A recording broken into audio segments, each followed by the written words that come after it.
Okay, class, so today we're going to be learning about the inverse of functions. Now that we've already learned how to work with functions algebraically, we need to learn how to determine the inverse of a function and a relation. So to start off, we want to review what we learned about one-to-one functions. Can anyone raise their hand and tell me what a one-to-one function is? Yes, David? That's correct. A one-to-one function is a function whose x values result into only one y value.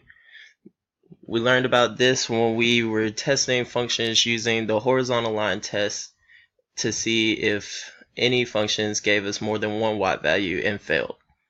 So, can anyone come up here and draw a one-to-one functions graph for me? Alright, Alexa, come on. You can either use a line or you can draw it yourself.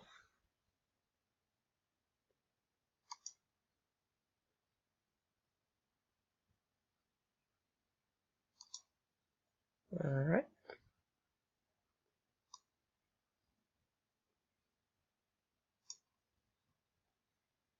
Alright, yes, that is a one-to-one function. So as you can see, this function passes the horizontal line test, and for every x value on the graph, there is only one y value. We learned that all linear equations are one-to-one functions.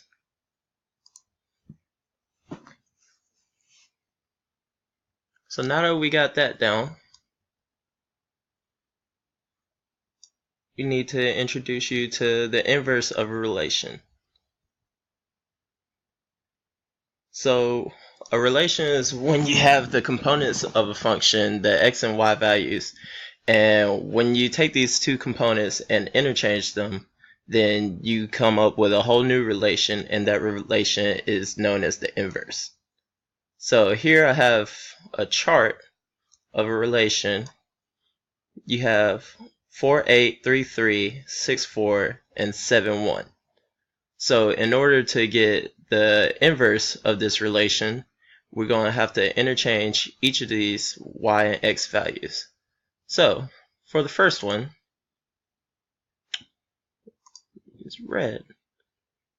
You have 4, 8.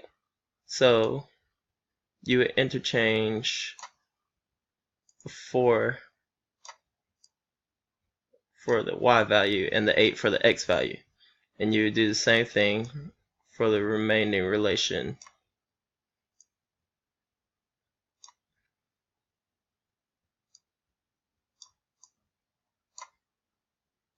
For 6, and then 1, 7.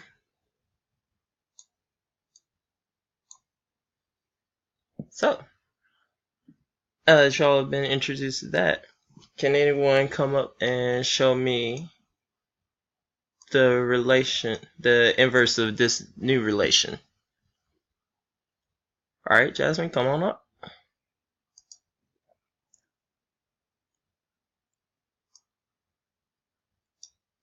So the first relation was 12, 4. So as Jasmine is showing now, its inverse is 4, 2.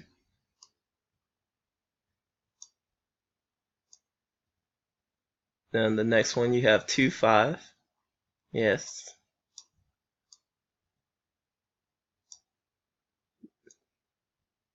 Then you have 10, 3. And lastly, you have 6, 9. And that's how you show the inverse of a relation.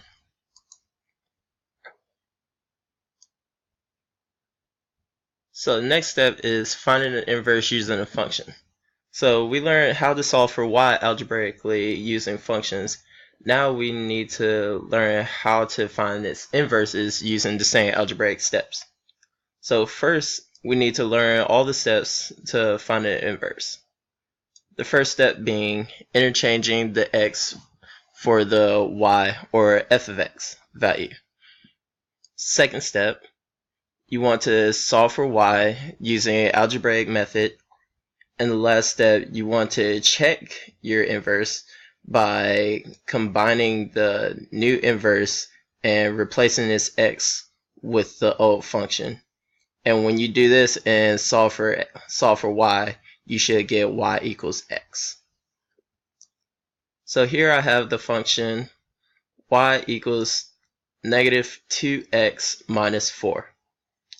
So I want everyone to take a quick moment and try to solve for the inverse while I work it out up here on the board.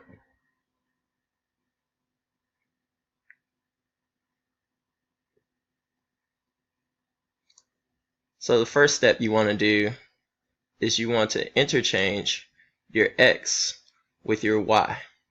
So the start of your inverse function, you'll have x equals negative 2y minus 4.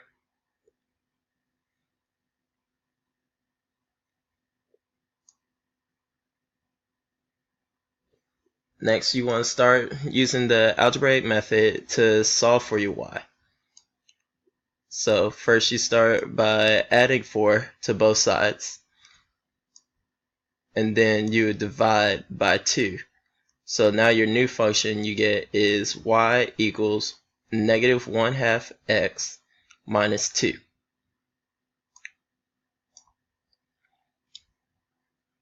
So now we have the third step. So we have your first f of x function, negative 2x minus 4, and your inverse function, g of x, is minus x over negative 1/2 x minus 2. So in order to check,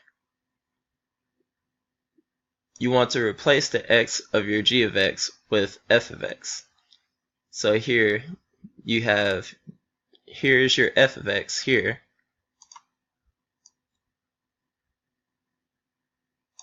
And then your g of x is everything else. So now when you solve for your g of x, you should come out to only having x left. So you have your 2 over 2x, which simplifies to x, plus 4 over 2, which is just 2, minus 2. And this shows that g of f of x is just x. So we've correctly showed that our g of x is the inverse of our f of x.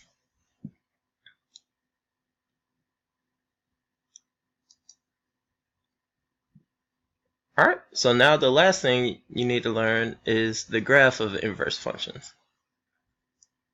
So we're going to take the same two functions that we just solved for, the f of x equals minus 2x minus 4, and g of x is negative 1/2 x minus 2. So for you to be able to work with this, I've graphed the f of x already using the methods we already learned, where you start with your y-intercept negative 4, and then you take the slope of the equation to draw your line. So here's your f of x. Here we have what is known as the identity line, which is y equals x. This line is the point where your f of x is going to get reflected upon to form the new g of x. So in order to show this, I need someone to come up here and graph the g of x. Alright, Michael. So I want you to use the blue. So Michael's starting out by placing a dot at negative 2, which is the y-intercept, and his slope is negative 1/2. So he's going to go up 1, to the right 2, up 1, to the right 2.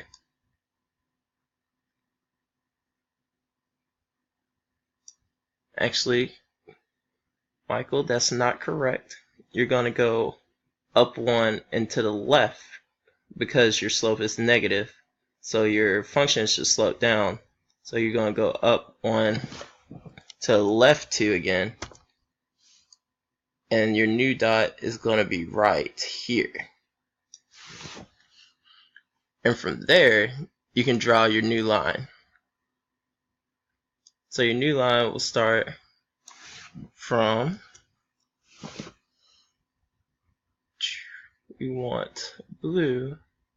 Your new line will start from 0, negative 3, and cross at -2. No, it will start at -3, 0, and cross at 0, -2. And then from there, we can extend our line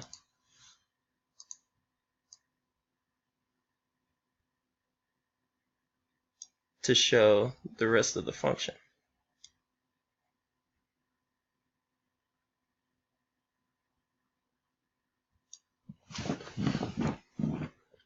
And now you can see how the function reflects over the line.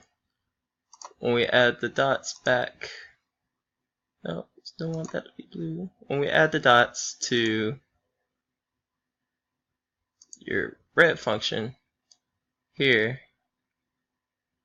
which is -2, 0, which is the reflection of 0, -2, and then here, which is your 0, -4, and then your reflection here is -4, -3, 0. It's supposed to be -4, -4, 0.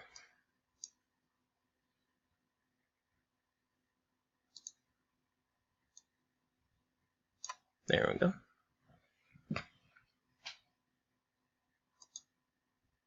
Okay.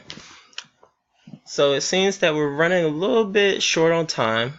So in addition to your homework and your workbook, I want you to go home and graph these two functions and show that there are actually inverses using the graphs. And for your homework, I want you to work on page 46 of your workbook and do the even problems.